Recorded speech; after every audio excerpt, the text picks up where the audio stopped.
Assalamualaikum warahmatullahi wabarakatuh.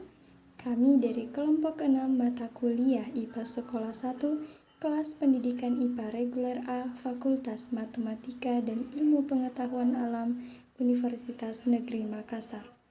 Perkenalkan, nama saya Asir, kelas pendidikan IPA reguler A, Universitas Negeri Makassar. Perkenalkan, saya Nur Fadila Hasan, nomor induk mahasiswa 19160420115. Perkenalkan, nama saya Kurnia Sutami Abu dengan NIM 19160420119. Perkenalkan, nama saya Nur Amalia Rizkiani, nomor induk mahasiswa 191604117. Bulan adalah satu-satunya satelit alami bumi. Bulan tidak mempunyai sumber cahaya sendiri dan cahaya bulan sebenarnya berasal dari pantulan cahaya matahari. Bulan beredar mengelilingi bumi dan bersama-sama dengan bumi mengitari matahari. Bulan dalam peredarannya melakukan 3 gerakan sekaligus, yaitu rotasi bulan, revolusi bulan, dan bersama-sama dengan bumi mengitari matahari. Periode rotasinya sama dengan bumi mengitari matahari. Periode rotasinya sama dengan periode revolusinya.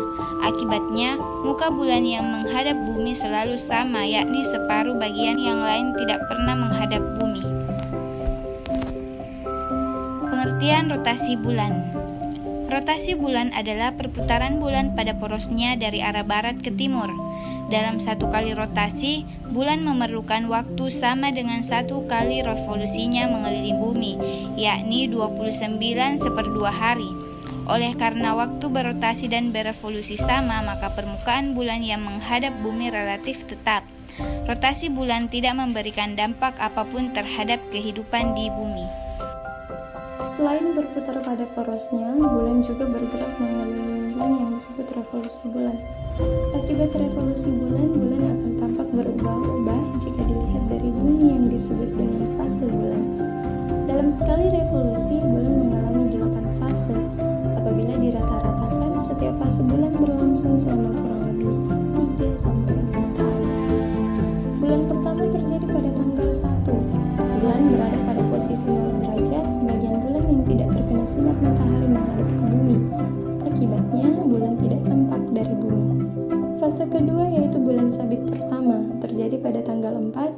Bulan berada pada posisi 45 derajat. Dilihat dari bumi, bulan tampak melengkung seperti sabit. Fase ketiga yaitu kuartir pertama, terjadi pada tanggal 8. Bulan berada pada posisi 90 derajat.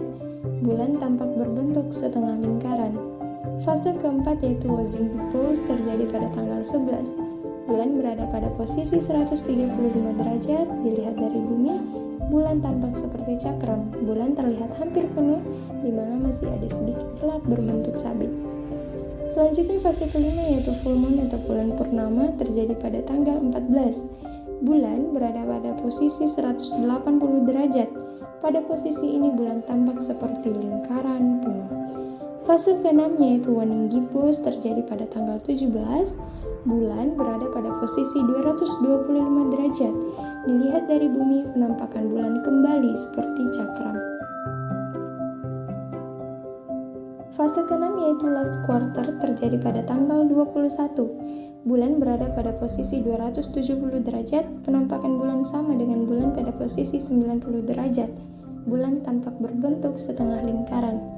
Fase ke-8 sekaligus fase terakhir yaitu Waning Crescent, terjadi pada tanggal 25.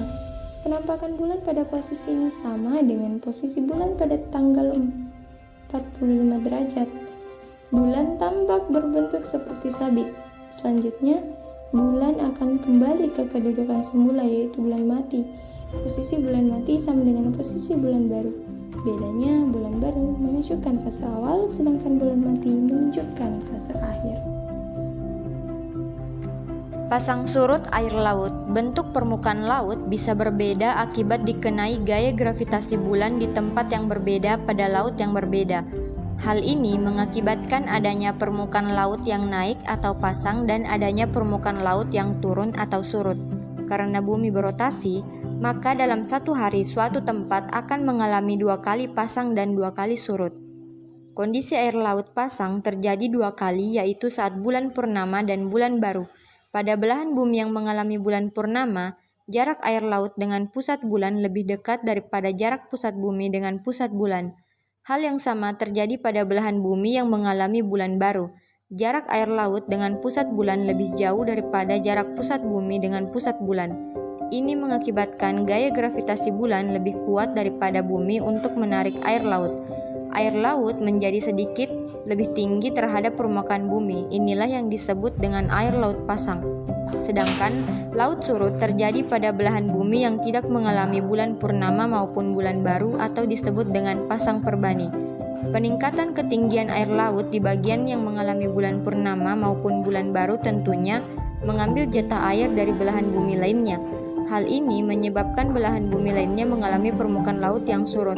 Pada bulan separuh, air laut surut lebih banyak terjadi karena bagian bumi tersebut berada tepat di tengah di antara bagian yang mengalami bulan purnama dan bulan baru.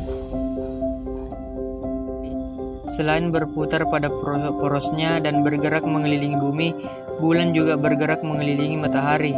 Waktu yang diperlukan bulan untuk bergerak mengelilingi matahari sama dengan waktu yang diperlukan bumi untuk bergerak mengelilingi matahari.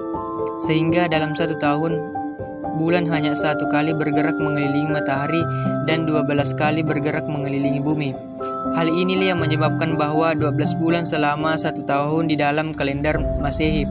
Pada kalender Hijriah, pergantian bulan selalu ditandai dengan posisi konjungsi. Jika sebelum matahari terbenam telah terjadi konjungsi atau bulan dan matahari berada pada bidang bujur bumi yang sama, maka begitu masuk maghrib kita masuk bulan berikutnya.